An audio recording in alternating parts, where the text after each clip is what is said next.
The 150th edition at Churchill Downs of the Kentucky Derby is almost upon us. But who should you bet? How should you bet? How do you make money and cash a few tickets this weekend?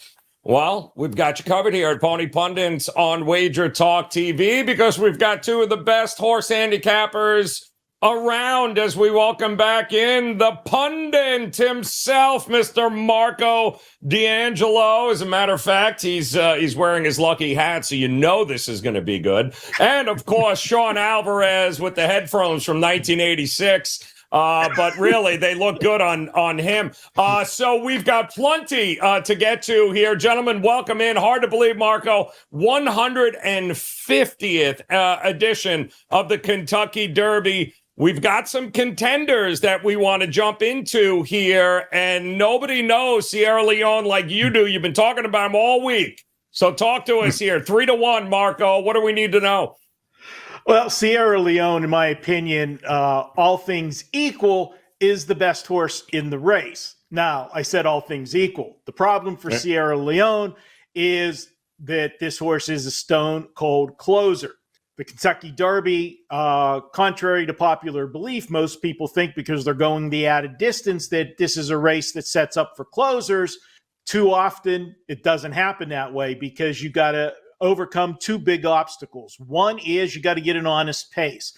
This horse will be at the back of the pack.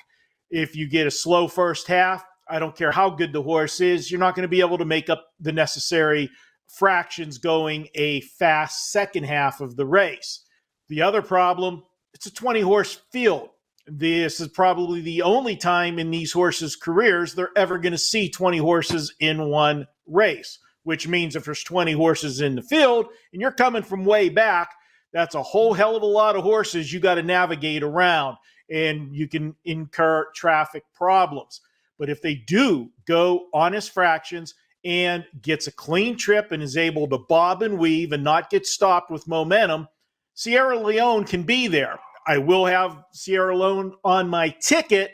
We'll see at the end of the show if I have him on the top of my ticket or not. Ooh, all right. A little tease there. That's what we call a tease. And speaking of which, Sean Alvarez in the house, ready to go with another contender. And Sean, listen, we're going to go to number 17, Fierceness, 5-2, Johnny V, a Todd Pletcher horse here. There are some that think if this horse shows up, everyone else is playing for second. What do you think? Yeah, Joe, I mean, you kind of hit it right on the nail. If this horse shows up and runs his best effort, most horses are probably running for second in this race coming up on Saturday. He's the 5-2 morning line favorite, and rightfully so. He's the class of the field. His speed figure in the last race, the Florida Derby, no horse in this field even comes close to that. But let's kind of unfold what happened in that Florida Derby. He broke on top. I wouldn't say he set workout like fractions, but he went 47-5. 111-3, but he was doing it all his own way. He had a length lead. No horse ever even came up to his tail. So he was left alone, just kind of let the race unfold how he wanted the race to unfold. There wasn't a lot in that field as well, but he did what was asked of him. So you can't really knock him on that. 2 races back in the Holy Bowl, he was the 1-5 favorite. You can really kind of toss that race from his form. It was on a sloppy track. He doesn't like a sloppy track. He was off a step slow, never got in the position that he wanted to be in, and was shoved to even try to get in that position. So you can really just kind of throw that race away. The race that I really look back to is the Breeders' Cup Juvenile back in November. If he runs back to that trip and that form, with him now being a 3-year-old and growing into his body and being more mature, if he runs back to that race, like I said, they're all running for second place. But that's the only race in his career where he was able to sit off the pace, relax, and kind of go on with it. He did put away Muth, but it was him and another long shot that was on the lead. I don't think they really had a target on his back like we're going to see in Saturday. So I'm not necessarily sold that he's going to get the trip that he really wants. But, you know, like we said, if he's good enough and he runs back to it, you know, we may just see, I wouldn't say a world beater, but much better than this field.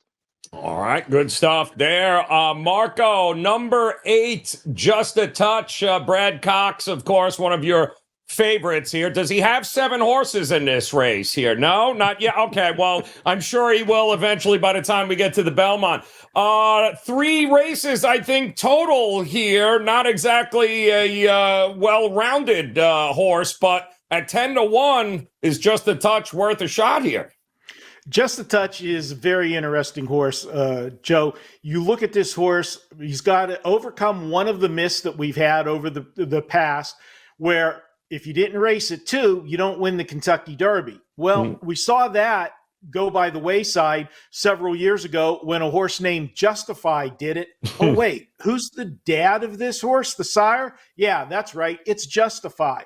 We also saw Mage do it last year, and he did it also. Both horses did it with just 3 career starts, and they won the Derby in their 4th start. I've told you many times we've done shows together that when these young horses, from race 3 to race 6, you can see them make big jumps by leaps and bounds. They're nowhere near their ceiling yet. And this horse in 3 career starts, his Beyer speed figures have gone from 89 to 90 to 96. If he takes another progression forward, puts him right here with the numbers that he needs to go in this race. Now, you heard me talk about Sierra Leone, how much I thought how good that horse was. Well, if you like Sierra Leone and that horse is 3-1, how can you not like Just a Touch at 10-1? If you go back to that Bluegrass, Just a Touch beat everybody but Sierra Leone. And if you go back and watch that race, they went absolute suicide fractions. And Just a Touch was chasing those fast fractions. I don't think he's going to be involved on the front in this race this time. I think Giroux will have him just off the lead, sitting in that first stalking position right behind the front runners. And I think he makes that step forward, and he'll have the jump on the closers. At 10-1, this horse is a major contender. A lot of people excited about Just a Touch, but also number 4, Catching Freedom here. Sean, Flavian Pratt. Oh, look at that, Brad Cox. Shocker. Brad Cox got another horse here. And what is your thoughts on this 8-1 Catching Freedom? Yeah, I mean, Marco kind of alluded to it with, just steady Beyer increases with his speed figure. And Catching Freedom's kind of the same way. He started off with a 72 Beyer while winning his maiden special weight race, and has consistently been around 5 points better with each and every start. Now he's making his 6th start in his career. If he can improve on that, now we're looking at those speed figures that can absolutely contend in a Kentucky Derby race. You look back 2 starts ago in the Risen Star, he hated the sloppy track. He was chasing incredibly slow fractions. They went 1:14.7 in the half, or in the half mile. I mean, that's incredibly slow. I'm sorry, the mile, but he got to chase actually a little bit quicker fractions in the Louisiana Derby. It was Flavian Pratt's first mount on this horse. And the thing that really clicked with me is, if you look back at the Risen Star, he had trouble switching leads, kind of plodded along, never really got into that turn of foot, getting down the stretch. Look forward to Louisiana Derby with Flavian taking that first mount. He switched leads effortlessly and absolutely blew by the field. Kind of geared down going into the wire. He could have won by more. Flavian sticks aboard, and I think that he's going to see much quicker fractions than he saw in the Louisiana Derby. And if he gets those fractions with a jockey like Flavian, keeping him out of trouble, getting him into that kind of comfortable stride in the place that he wants, I think this horse can definitely be dangerous come Saturday. Yeah, if the pace is there, it's going to be very interesting. They're going to have to be looking over their shoulder for Catching Freedom. And Marco, we've got one other contender here we're going to preview. Then we're going to move on to some long shots. And then, of course, we'll lay out exactly who these guys are going to be looking at on their card this weekend. But let's talk about number 11. Forever Young here, and you love these horses from overseas. I know you're going to have wonderful things to say about this horse. I know you do. 10-1. What are you thinking with Forever Young, Marco? Well, Joe, we've seen the movie before. They bring the horses from Japan, and they get a lot of hype, and then they run up the racetrack. But I'm going to tell you, this one, of all the horses that have come over from Japan, is the best, I think, of the bunch. And I've gone back and watched all of this horse's races. And whenever I watch a replay, obviously I have the racing form in front of me. So I already know the result of the race.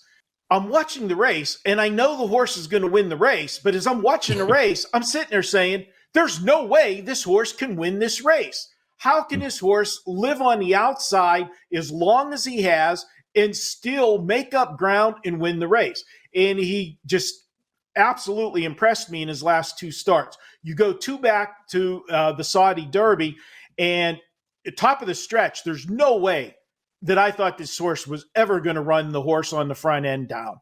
He kept grinding, got up in the very last bob at the wire to win that one. Then you go and look at him in the UAE Derby, and the knock on this horse is they say he doesn't like to have dirt thrown in his face. Well, I don't know anybody that really likes dirt in their face, but this horse doesn't. And if you watch the way they ride him, the jockey keeps him away from all the other horses. This horse was 5 wide basically the entire race, making sure he was around nobody. Do you know how much ground you're giving up in that, doing that? Yet this horse still won going away in that race, one of the best races in Dubai. This is a horse that has a ton of heart. Will he make my ticket? I think I might actually have to drink the Japanese Kool-Aid this year, Joe. This horse has a shot to hit the ticket. I'll believe it when I see it, Marco. I am not buying it from you. Absolutely not. But we'll have to see if it's on his card here coming up in just a few. We've got some long shots to go over now that we talked about some of the contenders. But before we do that, I do want to invite you guys, if you want an entire day worth of racing, and it is a huge weekend in horse racing, and you are going to want to partner up with both Sean and Marco here this weekend. You guys are going to have an opportunity to do that over at wagertalk.com with Sean and Marco. We'll give you the details on how you can partner up with these guys, but everyone loves a long shot. Everybody loves a good long shot. So let's talk some long shots here if we can. And Sean, I'm going to start with you here with the number 1 horse. Now, 15-1 is what we're talking about here, right? Now that is that's kind of my rhythm here. 15-1 or higher. Tell us, with 20 some odd horses, should we be worried that he's not going to get out fast enough? I mean, one of the interesting things about this one, and I kind of alluded to him with talking about Fierceness, is, you know, what kind of trip is Fierceness going to get? I don't think he wants to be on the lead because I believe that they know or think that they're going to go too fast too early. Now, if everybody's worried about Fierceness, I've heard Steve Asmussen in an interview say he doesn't want Track Phantom on the lead. There's not a lot of other speed in the race. If you look back at Dornoch's last race in the Kentucky Bluegrass, he was beaten to the lead and was stuck on the rail behind the pace. He hated he was throwing his head around, wanted to get out of there, and every chance that he could. Saez couldn't get him out of there. They do not want that trip again. They've got 19 horses to his outside. Saez is a very aggressive rider. His best races are on the front. I think there's only one way to go with this horse. So if everybody's got their target on Fierceness's back and waiting for Fierceness to make a move, if Fierceness doesn't fire, that may leave Dornoch on the front end, and just let's see if he's good enough and if he can last. Just based on the pace and who everybody's scared of, it may just fall into Dornoch and Luis Saez's hands at, like you said, a big price right up your alley, right, Joe? All right, listen, you got to love it. And we, Marco and I still have nightmares about Luis Saez and just ripping it right out, letting everybody follow him. So we'll see if that's how it works out at a good price. But Marco, Honor Marie, 20-1. Now we're talking here, the number 7. What are you thinking about Honor Marie in this race? Well, Joe, this is a horse that's coming. It's the 3rd race off of the layoff. You know, I'm big about that. The 3rd race to me is the best in the form cycle. And speaking of that form cycle, first start, raced bad in the Risen Star. Just never really fired, passed some tired horses late, but, you know, only put up an 85 buyer. But in the second start, much different effort, was flying at the end of the race, finished second, and this horse put up a 96 buyer second start off the layoff. If I think the third start is going to be a much better performance in the cycle, you go from 96 and you improve on that. That's going to put you where you need to be. To win the Derby, I think you're going to need a buyer somewhere around 102 to 104. I think this horse is sitting on that, has an opportunity. Problem being, this is one of those horses that is a closing type horse. Going to have to contend with the traffic. This is a handy horse, can duck in and out of traffic if you watch some of the replays, and once it gets daylight, finds another gear. I think this horse is sitting on a big race here. Will it be big enough to get him on the ticket? I will have him on the underneath because he'll be flying late.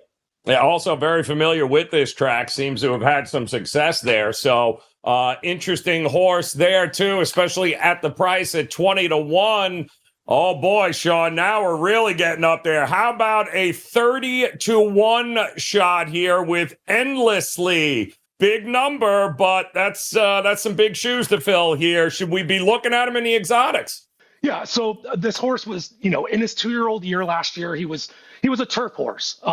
He was running all of his races on the turf, did what was asked of him, won his first 3 starts. Even he did so much or so well that he was put into the Breeders' Cup juvenile turf and warranted the price of 5 to 1. He didn't do much running in that race. You can kind of toss it. Obviously, we're not running on the turf on Saturday. And then was put into 2 synthetic races going into his 3-year-old year. So he's done what was asked for him in his 3-year-old years in the Jeff Ruby Stakes and the El Camino Real Derby. He's facing much better competition than he's faced in those 2 races. And kind of like Marco alluded to, he's going to have to improve his buyer figure by at least 10 points, maybe even 15 to be competitive here. But he's going to come from the back. Hopefully he's going to have that kind of pace to run into. And what I liked about both of those races, that he didn't sweep around the field coming into the stretch. He actually went inside of horses, and most thoroughbreds don't like to go inside of horses. They'd rather sweep along the outside, don't stop their momentum, and just kind of go along with whatever stride and form they've got going. But with a 20-horse field, if you sweep all the way wide on that, you're going to be in the parking lot at Churchill Downs. He can't do that. He's shown that he can go inside horses. So, he's definitely going to have to improve to be competitive, but I think this is definitely a horse that can trip out, like we've seen with, Rich Strike, Mind That Bird in the Kentucky Derby of years past. We're going to have to bet this horse now since we just spent 30 minutes talking about it. So, Marco, let's see if we can get another bomb here for a long shot. And it's so funny. Number 19, Resilience, of course, Junior Alvarado and Bill Mott. But I know you and Kelly on your preview for the Kentucky Derby, and I would encourage you guys to check out the links in the description and check out that preview with Marco and Kelly Stewart. You guys talked about the Wood Memorial, and well, here's the winner, Marco. Resilience. How resilient is it going to be? Is a Wood Memorial winner actually having a shot to hit the board here at the Kentucky Derby? Well, I think so. He's going to have a big shot. We're going to party like it's 2003. Because that's the last time a Wood Memorial horse won the Kentucky Derby. And, that was a funny side. This is a spot where I'm trusting Bill Mott, okay? Now, there's some trainers, and no disrespect to them, Dean Wade and Lucas is one of the best in the business. But he always wants to have a horse in a big race, whether the horse should be there or not.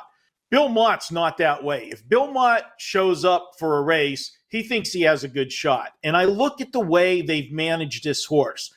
The horse had 3 starts at 2. First start was nothing special at all. The horse got beat by 23 lengths, finishing 6th. Then in his second start, maiden race, finished 2nd. In his third start, maiden race, finished 3rd. They decided to quit with him, freshen him up, get him ready for the 3-year-old season, breaks his maiden on New Year's Day. Then comes back off of just a maiden win. They decide to put him in the Risen Star, okay? They ship from Gulfstream over to fairgrounds for the Risen Star, and look at who was in that race: Sierra Leone, Track Phantom, and Catching Freedom. He threw him to the wolves. Okay, he finished fourth in that race. Now people are going to look and say, all right, well, he finished fourth to three other horses that are in this race. Well, here's the difference. This horse is not the same horse as he was then. This horse is on the improve. And yes, he won the Wood Memorial, and I know the Wood Memorial has not been a stepping stone to win the Kentucky Derby, but this horse is improving in every start.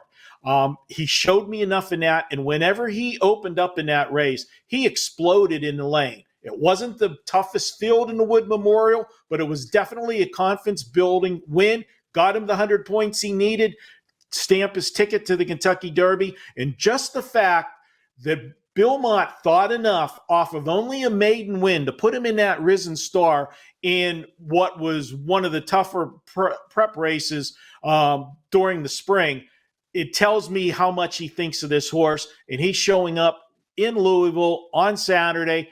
I'm going to follow this horse. He is going to be a horse that's going to be on my tickets on the lower end, and maybe a couple just bombers in case he gets there. But he's going to be a big price because he is going to be overlooked at the window. All right, Sean. So we go from the East Coast. Let's go to the West Coast here. I believe number 18, Stronghold, 20-1, is the only California-based horse here in the Derby that we would give a consideration for, because I don't think we can say his name here on the show, can we? I doubt it. No Bob Baffert. But what are you thinking of Stronghold here at 20-1? What are you thinking? I mean, it's definitely an interesting horse. In his 6 career starts, he's come in first 3 times. He's come in second 3 times. As a horse owner, I think Marco would take that 8 days out of 7. So, he's done not a lot wrong, in his career. If you look back at the start of his 3-year-old campaign, I wouldn't say toss out the Sunland Derby, but he ran against nobody. He was clearly the class of the field. I wouldn't necessarily look at that, but let's look at his Santa Anita Derby. He broke on top, and this isn't a horse that needs the lead or even wants to be on the lead. Antonio Fresu kind of wrangled him back and was able to get him settled into a nice position. Let the pace setters go about their business. And turning from home, he had to split horses, and I don't think Fresu even had to make a decision. This horse's head looked like he was just like kind of leaping for that hole. He wanted to split that hole, and it was a really tight hole. So I've kind of alluded to it. I love horses that have encountered trouble in their past and have went on with it. Even when he went through that hole, he had to dig in against imagination just to put him away by a neck. Again, just like his speed figures, he's going to have to improve. But if you give me a horse that, a professional type horse that kind of understands his job and understands what's asked about him, knows where the wire is, I love that kind of effort. And, if he's in a good spot coming down the stretch, I think that he's definitely can make a run. And if you look back at how he's training, I mean, it absolutely looks like he's trying to kick down the barn doors. He wants to run.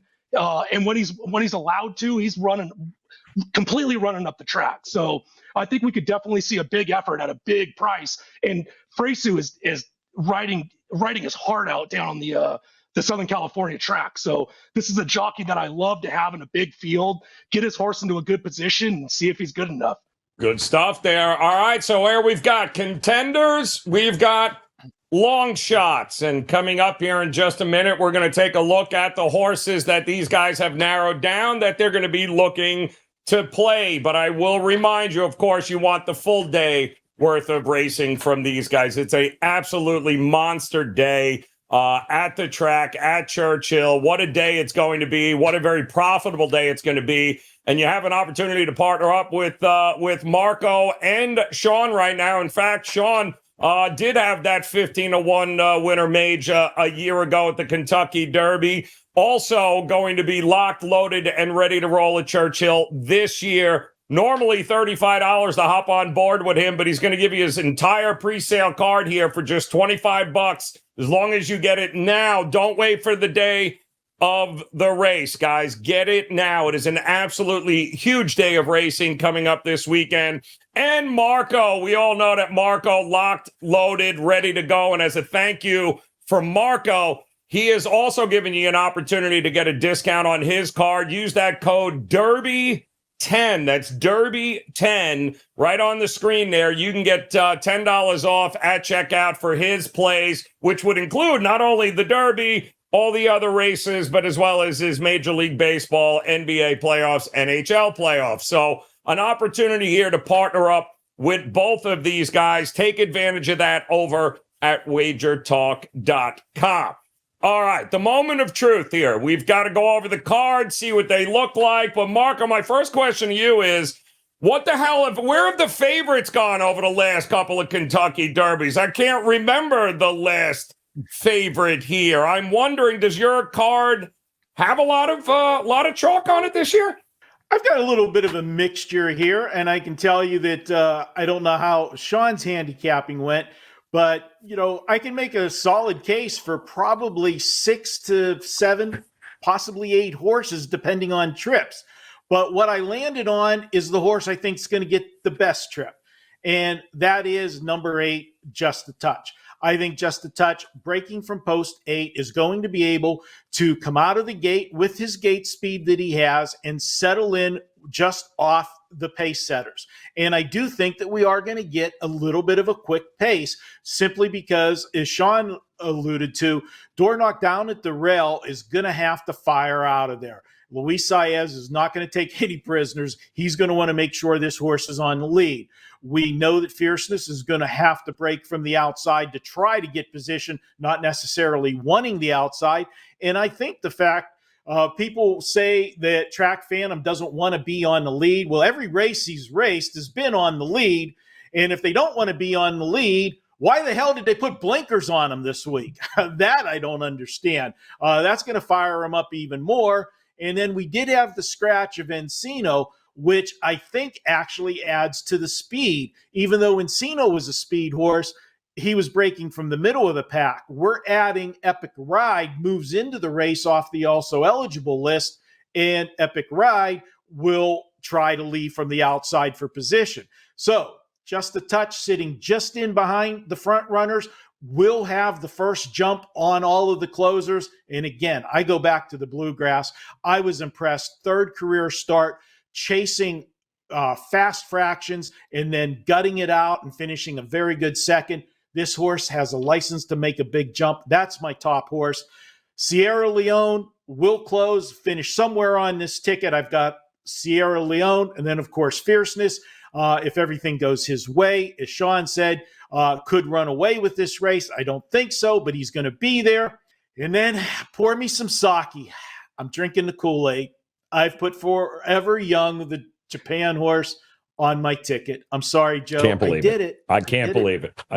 I can't let the record reflect. This is hallelujah. You're never too old to try things for the first time, Marco. I love it, man. Love it.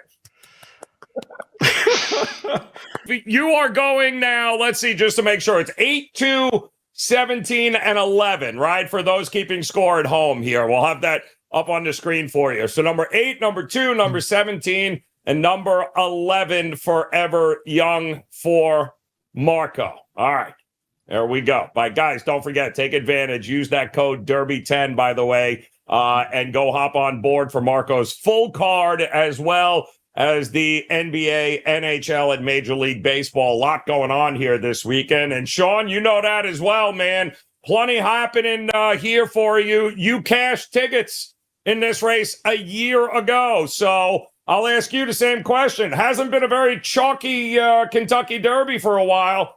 You got any chalk on your card here? Yeah, I mean, I've done a little bit of chalk, just like Marco. I've mixed it up a little bit. I'm going against Sierra Leone. I don't think he's going to be good enough to win this race. So that's the only chalk that I'm going to have off my ticket. But I agree with Marco. I hope we're drinking sake and eating sushi on Saturday. Normally, I'm not. I don't like the route from Japan or even the UAE Derby for the going into the Kentucky Derby. But I fell in love with this horse, the 11 Forever Young. He's done everything that's asked for him, 5 for 5 in his career. did his first 3 starts in Japan. Those Japanese horses, the racing over there is nothing to slouch about. They've got some great horses. They just haven't panned out in the Kentucky Derby yet. Now the horse went over to Saudi, then he raced in the UAE Derby. Marco touched on it in the Saudi Derby. He was incredibly wide throughout that race and overcame that. But what I really liked about his racing was how he ran in the UAE Derby. Like Marco talked about, he was kind of shoved about, didn't really want that dirt in his face, but he had a ton of trouble in that race. He actually was shoved to get into position, but never really got into that position. He was sitting back further than he wanted to. And, like Marco said, I'm watching the race and thinking, how is this horse ever going to get there? But he did. I love horses. Like I've said before, in previous horses that we've talked about, just that professional mindset. They know what's asked about them. When things don't go their way, they don't spit the bit out and give up. This horse digs in until he gets to that wire. I really like that, and I think that he's going to sit the trip. I think he's going to sit that trip behind Fierceness, and if Fierceness doesn't fire, I think he may get first run. And if things don't pan out, he will kind of dig in and get to that point that he is comfortable. My next pick, I'm not going to get beat by Fierceness. If he shows up, if he runs his race, if he kind of goes back to that Breeders' Cup Juvenile race where he was able to sit off the pace and go on with it, I'm not going to get beat by him. I truthfully think that Fierceness probably wins by 5 or 6 lengths or second or third, possibly off the board. I don't really think that this horse is going to be, digging in at the wire. He's either going to run away with it or I wouldn't say spit the bit out, but he may not be there. I'm not going to get beat by that horse.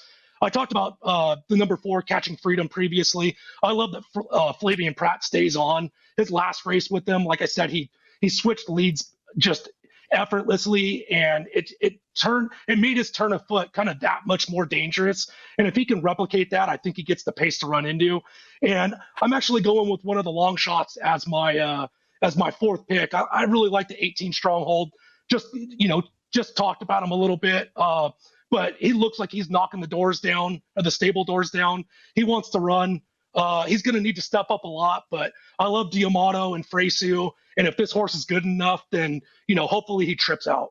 All right. Well, there you go. And for Sean, that's number 11, number 17, number 4, and number 18 Stronghold there, guys. And I would highly encourage you to head over to wagertalk.com and partner up with these gentlemen. You can visit Sean at wagertalk.com. Of course, Marco, hop on board there, guys, for $25. Lock and loaded is what Sean Alvarez is for this weekend, and so is Marco. Use that code DERBY10 for Marco, and no coupon code needed for Sean, but just get it done now. Don't wait until race day. Just $25. You can get his entire card on how they are playing it. Now, let me ask you here, guys, before we get out of here, Marco, Triple Crown winner this year? Are you a believer? I don't think so. This crop, I don't think is that strong. Fierceness, a lot of people do think if he brings his A game for all 3 races, but we haven't seen him in his career yet run back-to-back big races. So, no, there will not be a Triple Crown winner.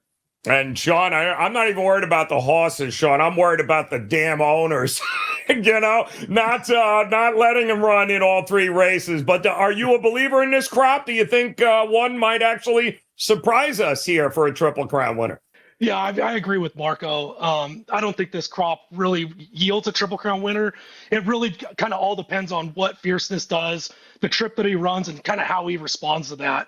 I mean, he's going to need to do a lot just to win the Kentucky Derby. And then, depending on the field that he sees in the Preakness, then he's going to go the longest he's ever going to go in the Belmont. I mean, I think there's a reason why we saw such a big gap between, the last Kentucky Derby winner and then before we saw American Pharoah. So I'm a believer with Marco. I will say this, though. I feel like I need to put $2 on the number 20 Society Man. I don't know. Yeah, no, I'm with you. Yeah, between that and endlessly, which we basically talked about endlessly. All right, Marco D'Angelo and Sean Alvarez, we appreciate it, guys. We appreciate you. Don't forget, hit that subscribe button, the like button for us here on Wager Talk. We certainly do appreciate it. And we'll be back this edition of Pony Pundits. Don't forget, a couple of weeks, we will have another Triple Crown race here to talk about. Ultimately, it will end up at the Belmont anyway, and we have got you covered. So on behalf of Marco and Sean, guys, best of luck this weekend. We'll see you again soon. Cash those tickets at the Kentucky Derby.